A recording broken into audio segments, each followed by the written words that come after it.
And I want you to realize you're not limited to your own intellect, your own strength, your own ideas, your own network. Because when you co-labor with God, things happen way beyond what you could ever dream up. But it's that co-laboring aspect that we have to learn how to rest within. And that's what grace is. When you can turn your heart toward Him, let Him empower you, let Him influence you, then you slide into that, entering into that rest.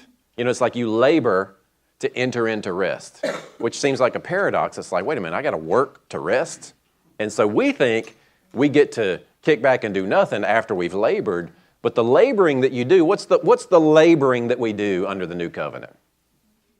Trust and believe. The labor that you do to enter into the rest is believe. It's hard to believe sometimes, isn't it? It's hard to trust sometimes. You know, some of us have been taught that faith is like this elusive thing out there, that if you impress God enough, He'll give you some more of it. You ever looked at faith like that? God, I need some more faith. What do I need to do to get you to give me some more faith? It's like, no, faith ultimately is just trust.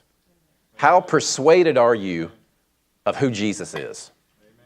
That determines how great or how little your faith is. Not how much of it you have, but how convinced are you of who He is. And so once you understand that and you rest within that, it's easy to just kind of kick back and say, man, I've been striving my entire life. I think I just kind of want to kick back and enjoy life a little bit, you know. I don't think there's one thing wrong with that. As long as you're keeping your heart open for Him to move through you. And honestly, I think if you do that, the best way to do that is find that area of passion that lives within your heart for other people and let Him empower that area. Expect God to empower your passion.